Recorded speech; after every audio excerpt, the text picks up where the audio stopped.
The two uniformed sheriff's deputies were polite but firm, stood on the manicured grass of the so-called community beach, a perfect, artificial crescent of imported white sand, and they were in the calmest, most professional way possible, evicting a party of over 100 people.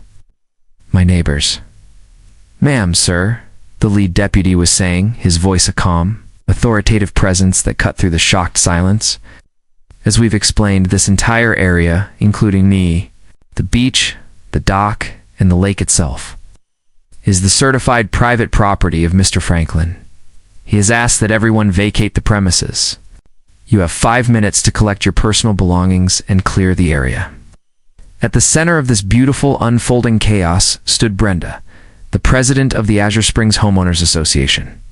Her face, which moments before had been a mask of smug, celebratory glee, was now a crumbling ruin of disbelief and dawning, catastrophic horror. She stared at the deputies, then at the new, professionally printed private property, no trespassing signs that my team had just finished installing around the entire perimeter of the party. And then her eyes, filled with a pure, venomous hatred, found me. I was standing 100 yards away on my own porch, watching. She started screaming, a raw, animalistic sound of pure, impotent rage. You can't do this. This is our lake. This is our beach. I will destroy you. I will sue you into the Stone Age." The deputy just gave her a tired, patient look. "Ma'am," he said, his voice now edged with steel, "that would be a civil matter. This, however," he said, gesturing to the 100 confused people, now scrambling to pack up, "their barbecue and inflatable toys is a simple trespass. And if you are not off this property in," he glanced at his watch, "for minutes, I will be forced to arrest you." And that's when everything went wrong. Before I tell you what happened next, drop a comment. What would you do if this happened to you? And subscribe to HOA Files. To understand that moment of beautiful, glorious, and long overdue justice, you have to understand my life and my love for the simple act of fishing. My name is Frank. For 30 years, I was a software engineer in Silicon Valley. I lived a life of code, of deadlines, of a pressure so intense it could turn diamonds to dust. I was successful. I made my money, but my soul was always somewhere else. It was with a younger version of myself, a boy with a simple cane pole and a can of worms, sitting on a weathered wooden dock with his grandfather. Fishing wasn't a hobby to me. It was my connection to a simpler, more authentic world. It was my peace. When I retired, I didn't want a mansion in the hills or a penthouse.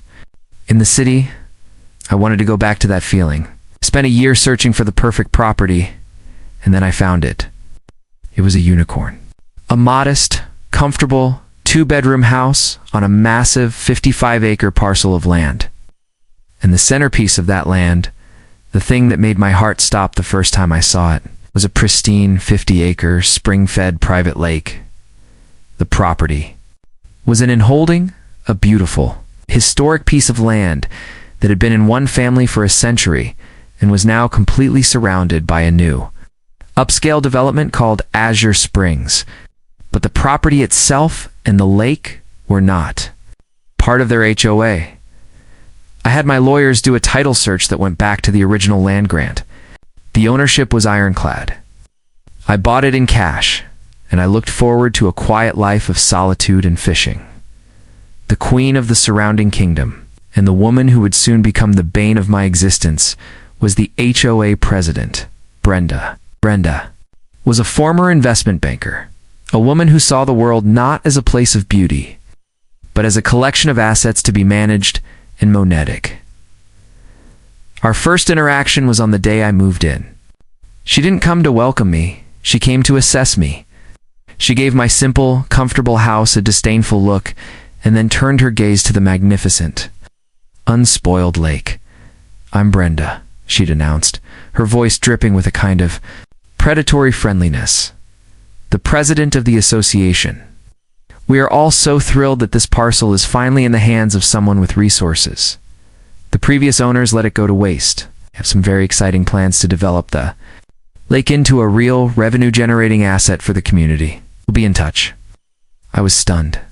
She was talking about my private lake as if it were a corporate subsidiary she was planning to restructure. Brenda, I'd said politely, this is a private lake. It's part of my property. I have no plans to develop it. Her smile became a thin, hard line. That's a very sentimental and unprofitable point of view, she'd said. Everyone who enjoys this lake is expected to contribute to its management and to the community. You'll find we are very persuasive. It was a threat wrapped in the language of a business proposal, the first move in her hostile takeover. Attempt was a new policy announced in the HOA's glossy monthly newsletter, citing the need to fund the ongoing maintenance, stocking, and beautification of their primary community asset. The HOA was instituting a new, mandatory Azure Springs premier fishing program. All fishing on the lake, the newsletter declared, would now require a special HOA-issued permit. The cost? $100 per day, or a $2,000 annual family pass. This, of course, was on top of the legally required state fishing license. It was an outrageous and completely illegal cash grab. She was trying to charge me and everyone else a fee to fish on a lake she didn't own. I, of course, ignored it. A few days later, I was out in my small electric fishing boat enjoying the quiet of the morning, when the HOA's ridiculous Lake Patrol pontoon boat came chugging up to me, sir. One of her deputized cronies called out, holding up a clipboard. We don't see an HOA fishing permit on your vessel. I'm going to have to issue you a citation. He actually wrote out a flimsy-looking ticket for a $2,000 fine, plus a $500 penalty for non-compliance. I just looked at him. I looked at the ticket. I started to laugh. A deep, genuine, incredulous laugh.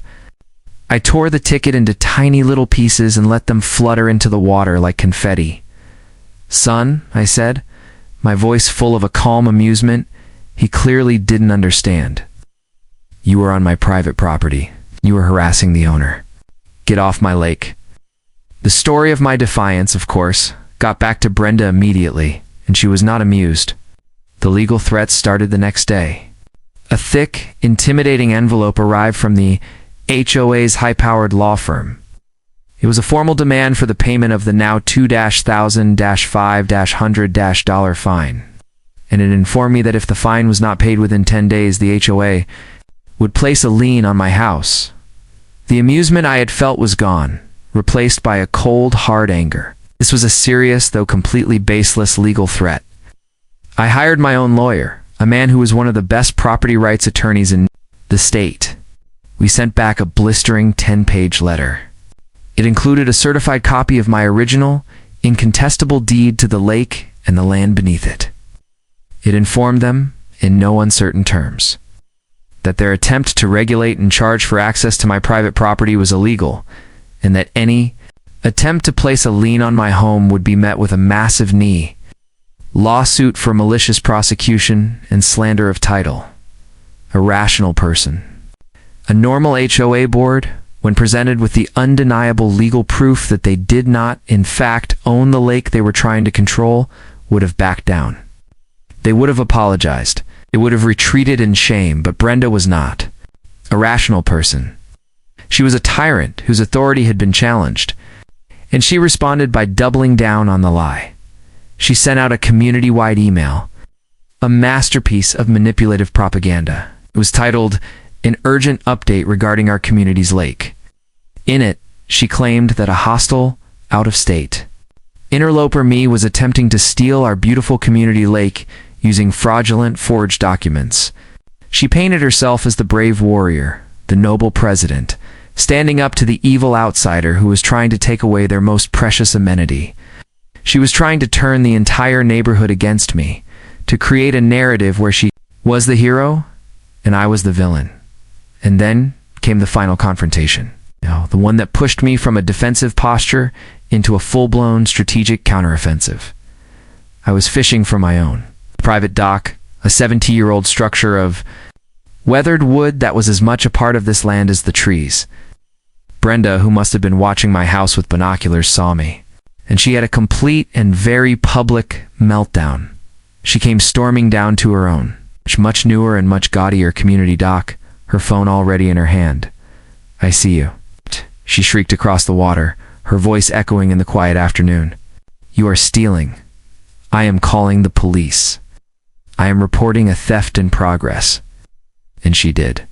She called 911, and she told them, with a hysterical, panicked urgency, that a man was actively stealing thousands of dollars worth of privately stocked fish from the private community-owned lake. She told them I was a known criminal, with forged documents, who had been harassing the community for months. The police arrived. 2 young deputies who were clearly just trying to do their job in a confusing situation. Brenda put on an Oscar-worthy performance. She waved her binder of HOA rules. She showed them her official fishing permit system. She showed them her community-wide email. It's the one that painted me as a dangerous and known threat. The deputies were caught in the middle. They couldn't arrest me for fishing, but they were faced with a hysterical woman who was the president of a powerful community association, and she was accusing me of theft. They did what cops so often do in a messy, ambiguous civil dispute. They tried to keep the peace. "Sir," the senior deputy said to me, his voice full of a weary resignation, "this is clearly a complex civil matter that needs to be sorted out in court. But for today, to de-escalate the situation, we're going to have to ask you to refrain from using the lake until your ownership can be officially verified." It was a humiliating, infuriating, and complete defeat. She had successfully used the police to have me banned from my own lake. The look of pure, triumphant, venomous victory on her face in that moment is a look I will never, ever forget. My anger, as I walked back to my house, was no longer a hot, reactive thing. It had cooled into a solid, heavy, and incredibly dense object. It was the anger of a patient man who had been pushed too far. She wanted to use law enforcement. Fine, so would I. She wanted to talk about rules and regulations. Excellent. We'd talk about the real ones. I didn't just get mad. I got strategic. I spent the next week making a series of quiet, methodical preparations. First, I had a professional sign company create a dozen large, official-looking, and legally unambiguous signs. They were made of heavy-gauge aluminum with deep green lettering on a white background. They read, "Private property. Lake and shoreline are the exclusive property of Franklin Lake. LOC access is strictly prohibited. Trespassers will be prosecuted under Penal Code 602. Second, I went to the local sheriff's department, but I didn't go to file a complaint. I went to the administrative office. I met with the sheriff himself, a man I had never met. I laid out the entire situation. I showed him my ironclad certified deed to the lake. I showed him the videos my security cameras had captured of the HOA patrol harassing me. I showed him the libelous email Brenda had sent to the entire community. And then I made a formal business proposal. I told him I needed to secure my private property on the upcoming Saturday, and I wanted to formally hire 2 of his off-duty deputies for a private security detail at the full official rate. The sheriff looked at my evidence, a slow, grim smile spreading across his face. He knew a thing or two about HOA tyrants. "Mr. Franklin," he'd said, "I think we can arrange that." And that brings us back to that perfect, beautiful Saturday. It's the day of the HOA's massive annual summer gala and lakeside barbecue, held, of course, on the illegal community beach that was, in fact, my private land. I let them set up. I watched from my porch as they inflated the massive bounce house for the kids. I watched as the caterers set up their gleaming stainless steel buffet tables. I watched as 50 or 60 of the wealthiest and most powerful residents of Azure Springs gathered, laughing and drinking on my property. And then at the height of the party, my team arrived. A simple work truck pulled up, and a team of 4 men quickly and quietly began to install my new signs.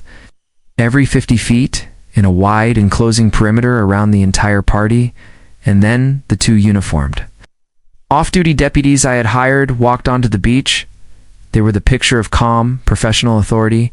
The lead deputy, the same sergeant who had asked me to leave my own lake a week earlier, walked right up to a stunned and confused Brenda. He didn't yell, didn't make a scene, just spoke, his voice calm and clear, but loud enough for everyone. "At the party to hear, ma'am," he said.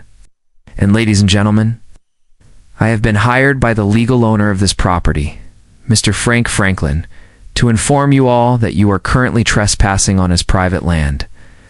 The owner has requested that you vacate the premises immediately. You have 5 minutes to collect your personal belongings and clear the area. Brenda stared at him, her face a mask of pure, uncomprehending rage. She recognized him. "You," she shrieked. "Can't do this. You're a police officer. You work for us. This is our beach. This is our lake." The sergeant's face was a mask of stone. "Ma'am," he said, his voice now edged with a cold, hard steel. "Last week when I was on duty, this was a complex civil dispute.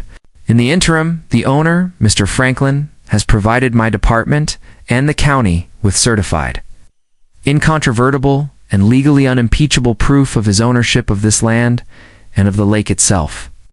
As such, this is no longer a dispute. This is a simple trespass. Right now," he added, his tone becoming even more professional, "I am not on duty as a public officer. I am a private citizen, a licensed and bonded security officer, hired by the legal owner of this property to ensure that it is cleared of any and all trespassers." "And that," he said, his gaze sweeping across the stunned faces of the party-goers, "is all of you? Your 5 minutes started 30 seconds ago? The entire community, the entire glittering, self-important world of the Azure Springs HOA was thrown into a state of utter, glorious, and humiliating chaos. Their party was over. They were being evicted. Not from a house, but from their own barbecue. The exodus was a sight to behold. A frantic, panicked scramble to pack up coolers and children. A retreat of the damned from a paradise they had just discovered was never theirs. Brenda was not just defeated. She was exposed. She was a fraud, a liar, a queen with no kingdom. Was humiliated in front of the very people she had ruled over with an iron fist. The HOA, of course, was in ruins. Their property values, which were based entirely on the private lakefront access that they had so aggressively advertised, plummeted overnight. They were facing a massive lawsuit from me for months of sustained harassment. Deliciously, they were now facing a potential class action lawsuit from their own. Now enraged residents for a decade of misrepresentation and fraud. Brenda was forced to resign in disgrace. The new, humbled, and deeply terrified HOA board approached me, begging for a new access agreement. And I, the quiet, retired fisherman they had tried to fine into oblivion, was now the sole and absolute authority on the lake. Drafted a new usage agreement. It was fair. It was reasonable. The ridiculous revenue-generating fees were gone. In their place was a simple, modest annual fee. And every single penny of that fee now goes directly into a professionally managed conservation trust, dedicated to preserving the health and the natural beauty of the lake my family has loved for a century. The first rule of the new agreement? A Brenda clause. Any board member found to be harassing any resident, member or not, will have the entire community's lake access immediately and permanently suspended. This whole brutal, stressful, and ultimately triumphant war taught me a powerful lesson about greed. Brenda was so focused on squeezing every last dollar out of a resource she thought she could control that she never bothered to check who actually owned it. She tried to fine a man for a fish, and in her blind, arrogant greed she ended up losing the entire lake for everyone. She learned the hard way that you can't sell a ticket to a show you don't own. The new lake agreement is working well, and a new, more respectful community is slowly starting to form. But Brenda, who was forced to sell her home to pay her legal bills, has just filed a lawsuit against the original county water district that sold my family the lake back in the 1950s, claiming the original sale was procedurally improper and should be invalidated. And she's demanding the lake be turned over to her as the rightful community steward.